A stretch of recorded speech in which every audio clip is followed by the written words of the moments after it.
আবার কিছু লোক আপনারা এরকম পাবেন, যেই লোকগুলা এক সময় নামাজ কালাম ঠিকই পড়েছে, কিন্তু আজকে এই মানুষগুলো নামাজ কালামের দলিল খোঁজে। কি? কোরআনে যে আল্লাহ তাআলা নামাজ ফরজ করেছেন, আসলে কোরআনে তো 5 ওয়াক্ত নামাজের কথা নাই, তাহলে কেন 5 ওয়াক্ত পড়বো, 2 ওয়াক্ত পড়লেই যথেষ্ট। এরকম একটা বিভ্রান্ত দল বাংলার জমিনে আছে এবং নানা ধরনের কথাবার্তা ইউটিউব ফেসবুকে ছড়াচ্ছে যে নামাজ 5 ওয়াক্ত না। আপনাদেরকে একটা কথা বলি, আসলে 5 ওয়াক্ত নামাজের কথা মানে ফজর, জোহর, আসর, মাগরিব, এশা, এভাবে কিন্তু কোরআনে আসে নাই। এভাবে কিসে আসে নাই? কোরআনে আসে নাই। কোরআন খালি আকিমুস সালাহ ওয়া আতুজ যাকাত, নামাজ কায়েম করো, নামাজ কায়েম করো, এই কথা বলা হয়েছে। কিন্তু এখন আকিমুস সালাহ ওয়া আতুজ যাকাত, উনি সালাত কথাটা উচ্চারণ করছে, কিন্তু সালাতের বাংলা কি সেটা কিন্তু বলে নাই। আগে শোনা, এই 5 ওয়াক্ত নামাজের যে সংজ্ঞাগুলো, যে ফজর কখন পড়বো, জোহর কখন পড়বো, হ্যাঁ, সালাতের বাংলা উনি কি বলতেছেন? নামাজ। নামাজ বাংলা শব্দ নয়, নামাজ হচ্ছে কি ফার্সি শব্দ। কখন পড়বো, এগুলো ব্যাখ্যা বিশ্লেষণ এবং হাদিসের মাধ্যমে এসেছে। বলুন সুবহানাল্লাহ। এখন যারা বলে যে কোরআনে 5 ওয়াক্ত নামাজ নাই, উনি আবার হাদিসের দলিল দিচ্ছেন। ৭৭ নম্বর সূরার 50 নম্বর আয়াতে আল্লাহ তাআলা বলতেছে, তোমরা এই কোরআনের পর আর কোন হাদিসের প্রতি ঈমান আনবে? তার মানে কোনো হাদিসের প্রতি ঈমান আনার কথা আল্লাহ নিষেধ করে দিলেন ডাইরেক্ট। আগে ওদের সামনে কয়েকটা আয়াত এখন তুলে ধরবো, এবং আপনাদের মধ্যে অনেকে হয়তো বা কনফিউশনে আছেন যে কোরআনে যেখানে 5 ওয়াক্ত নামাজের কথা বলা নাই, সেখানে আমরা 5 ওয়াক্ত নামাজ কেন পড়ি? হাদিসের মধ্যে আসছে কিন্তু কোরআনে নাই কেন? মিথ্যে কথা, কোরআনেও আছে। কোরআনের কোন জায়গায় আছে ও খুঁজে পাওয়ার মতো মাথা আর চোখ আল্লাহ আপনারা দেয় নাই। কারণ কোরআন তো পড়েন না, খালি কোরআনটারে রমজান মাস আসলে চুমাচুমি করিয়া তারপর আস্তে করে উপরে উঠায়। উনি এখানে বলতেছেন কি যে কোরআন পড়ি নাই, ঠিক আছে, কোরআনে আছে, এটা বোঝার মতন মাথা মস্তিষ্ক কিছুই আমাদের নাই। কোরআন শুধু রমজান মাসে চুমাচুমি করে, এই কথাটা আমার ভালো লাগছে, চুমাচুমি করে রেখে দেয়। আমরা যে আরবিতে কোরআন পড়ি, কিন্তু এর অর্থ কি আসলে তা তো জানি না। তো দেখা যাক সামনে। কিছু বদমাশ এরকম বাইর হয়েছে যারা বলতেছে নামাজ 2 ওয়াক্ত। এতদিন পরে যদি এই সমস্ত কথা বলে, আপনি কি মানবেন? মানবেন? নিশ্চিত রূপে এই সমস্ত মানুষগুলো মানুষের মধ্যে বিভ্রান্তি তৈরি করছে, ঠিক কিনা? এদের বিচার করা দরকার আছে না নাই? বাংলাদেশের আইন শৃঙ্খলা বাহিনী যারা আছেন, আপনার এলাকায় 2 একটা এরকম থাকলে এগুলোকে আদর সোহাগ করে গিয়ে থানায় দিয়ে আসবেন। রাজি আছেন না ইনশাল্লাহ? সারা জীবন 5 ওয়াক্ত নামাজ পড়লেন, এখন বলতেছে 2 ওয়াক্ত, কারণ কোরআনে 5 ওয়াক্ত নাই। দেখেন কোরআনে আছে নাকি নাই, আমি আপনাদের সামনে একটা একটা করে তুলে ধরছি। প্রথমত হচ্ছে আল্লাহ সুবহানাহু ওয়া তাআলা, এখানে একটু আমি বলে রাখি, আমি নামাজের 2 ওয়াক্ত বা 5 ওয়াক্ত কোনোটাই কোরআনে পাই নাই। উনি তো 2 ওয়াক্তের কথা বলতেছে, যে কেউ কেউ 2 ওয়াক্তের কথা বলে, আমি 2 ওয়াক্তের কথা বলি না, নামাজে কোনো ওয়াক্তই নাই। আচ্ছা, উনি যেটা প্রমাণ করতে চাচ্ছেন, দেখি এটা কোরআন অ্যাকর্ডিং টু কোরআন মোতাবেক হয় কিনা। আল্লাহ তাআলা সূরা রোমের 17 এবং 18 নম্বর আয়াতে কি বলছেন খেয়াল করেন। এই সবাই তাকান। আল্লাহ রাব্বুল আলামিন বলছেন, ফাসুবহানাল্লাহি হিনা তুমসুনা ওয়া হিনা তুসবিহুন। আল্লাহ রাব্বুল আলামিন বললেন, তোমরা আল্লাহর পবিত্রতা স্মরণ করো সন্ধ্যায় এবং সকালে। সূরা রোম আয়াত নাম্বার 17 এবং 18। সন্ধ্যা বলতে এখানে মাগরিবের নামাজ। আল্লাহু আকবার বলেন। সন্ধ্যা বলতে মাগরিব এবং এশা। আচ্ছা, আমরা এখন সূরা রোমের 17 এবং 18 নম্বর আয়াতটা দেখব। এই কোরআনের মধ্যে কি বলতেছে? অতএব তোমরা আল্লাহর পবিত্রতা ও মহিমা ঘোষণা করো যখন সন্ধ্যায় উপনীত হও, এবং উঠো সকালে আর বিকেলে ও জোহরের সময়ে, আর আকাশমণ্ডলী ও পৃথিবীতে সকল প্রশংসা একমাত্র তারই।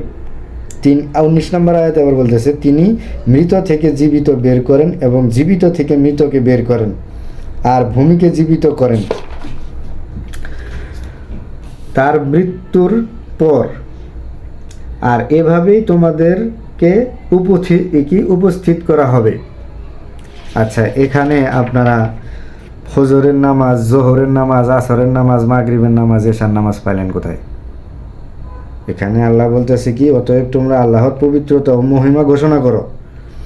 আল্লাহর পবিত্রতা ও মহিমা কার কাছে ঘোষণা করবেন? যারা আল্লাহকে মানে না, আল্লাহকে চিনে না, আল্লাহকে জানে না, মানে কাফের, মুশরিক, বেদুইন, মূর্তি পূজারী, তাদের কাছে যায় নিয়ে আল্লাহর মহিমা ঘোষণা করবেন, তাদেরকে এক সৃষ্টিকর্তায় বিশ্বাস করাবেন। এখন আপনারা তাদেরকে এক সৃষ্টিকর্তায় বিশ্বাস না করে এক জায়গায় যায় নিয়ে সুবহানাল্লাহ করলে হবে? হ্যাঁ, রাসূল সাল্লাল্লাহু আলাইহি সাল্লাম কী করেছেন? এক সৃষ্টিকর্তায় বিশ্বাস করাইতে যায় নিয়ে নিজের দাঁত ভাঙছেন, মার খাইছেন, এলাকা ছাড়ছেন, দেশ ছাড়ছেন, ঠিক না? তো আপনারা কি শিখাচ্ছেন মানুষকে? এক সৃষ্টিকর্তায় বিশ্বাস করাইতে হবে তাদেরকে, যেভাবেই হোক।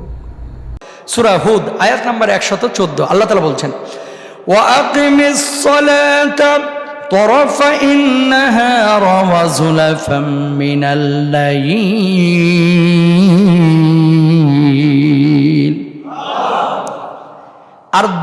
আর দিনের দুই প্রান্তে এবং রাতের কিছু অংশে সালাত প্রতিষ্ঠা করো। দিনের দুই প্রান্তের মধ্যে এক প্রান্তে ফজর আর অন্য প্রান্তে জোহর এবং আসরের নামাজ উদ্দেশ্য। রাতের কিছু অংশ সালাত বলতে মাগরিব এবং এশার সালাত উদ্দেশ্য। বলুন সুবহানাল্লাহ। আচ্ছা, আবার আমরা দেখি সূরা হুদের 114 নম্বর আয়াতে আল্লাহ তাআলা কি বলতেছেন, আর তুমি সালাত প্রতিষ্ঠা করো দিনের দু প্রান্তে এবং রাতের প্রথম অংশে, নিশ্চয়ই সৎ কাজ মন্দ কাজকে দূর করে দেয়, এটি উপদেশ গ্রহণকারীদের জন্য এক উপদেশ। এখানে সালাতকে সালাতি বলা হয়েছে। সালাতকে যদি বলেন যে সালাত অর্থ নামাজ, তাহলে নিজেদেরকে ভুল দিকে নিয়ে যাওয়া হবে। সালাতের শব্দের অর্থ হচ্ছে শান্তি। শান্তি প্রতিষ্ঠা করতে হবে এক সৃষ্টিকর্তার বিশ্বাসের মাধ্যমে। দিনের দু প্রান্তে, অর্থাৎ দিনের দুই প্রান্তে আপনারা শান্তি প্রতিষ্ঠা করবেন। কাফের মুশরিকদের কাছে যায় নিয়ে এক সৃষ্টিকর্তায় বিশ্বাস করাবেন তাদেরকে, যারা এক সৃষ্টিকর্তায় বিশ্বাস করে না তাদেরকে। এটাই হচ্ছে সৎ কাজ। সৎ কাজ মন্দ কাজকে দূর করে দেয়। আপনি যখন এই ধরনের কাফের মুশরিকদের কাছে যায় নিয়ে এক সৃষ্টিকর্তায় বিশ্বাসের কথা বলবেন, এক সৃষ্টিকর্তায় বিশ্বাস করাবেন, তখন দেখবেন অটোমেটিকই আপনার পাপ কাজ করতে ইচ্ছা করবে না। আমরা দেখছি আপনারা যেভাবে নামাজের মানে সালাদকে নামাজের ভিতরে ঢুকাই দিছেন, এক গণ্ডিতে যাই না সুবহানাল্লাহ করা নাম হচ্ছে নামাজ। হ্যাঁ, আজ পর্যন্ত আমি দেখি নাই কোনো সুদখোর এই নামাজ পড়ে সুদ খাওয়া ছাড়ছে, মিথ্যাবাদী মিথ্যা কথা খাওয়া ছাড়ছে। যখন আপনি কাফের মুশরিকদেরকে এই ধরনের ইসলামের দাওয়াত দিবেন, সত্য কথা বলবেন, আল্লাহ সত্যের পথে নিয়ে আসবেন, আল্লাহ তাআলায় বিশ্বাস করাবেন, সৃষ্টিকর্তায় বিশ্বাস করাবেন, তখন আপনি যায় নিয়ে যে কোনো পাপ কাজ যদি আপনি করে থাকেন বা করতে থাকেন, সেটা অটোমেটিক আপনার দেখবেন কি ছাড়তে মন চাবে। আর আপনি তা না করে আপনারা যেইভাবে নামাজ পড়া শুরু করছেন, এইভাবে নামাজ পড়লে আমি দেখছি যে ইয়াং মানুষ সুদ খাইতে খাইতে সুদও খাইতো নামাজও পড়তো, সে বুড়া হয়ে গেছে গা, এখনও সে মানে স্ট্রোক করে প্যারালাইসিস হয়ে গেছে গা, সে আর পর্যন্ত সুদের হিসাব করে তার সালারে দিয়ে। ঠিক আছে, কি আর কম, সে মানে মারা যাবে কিছুদিন পরে। আল্লাহ তাআলা মানে বোঝা যেত যায় যে বুড়া হয়ে গেছে গা, কিন্তু সে সুদ তো ছাড়তে পারলো না। বলেন, সে মন্দ ছাড়তে পারছে? ছাড়তে পারে নাই।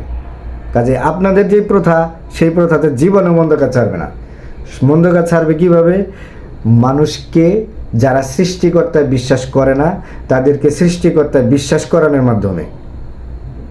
এখন আপনি যদি মনে করেন যে বিধর্মীদেরকে যায় যদি বলি আমি সৃষ্টিকর্তায় বিশ্বাস করার লাগে, তাহলে তো পিঠে চামড়া থাকবো না। এটা তো ভাই আপনার ব্যর্থতা। নবীজি কি করছেন?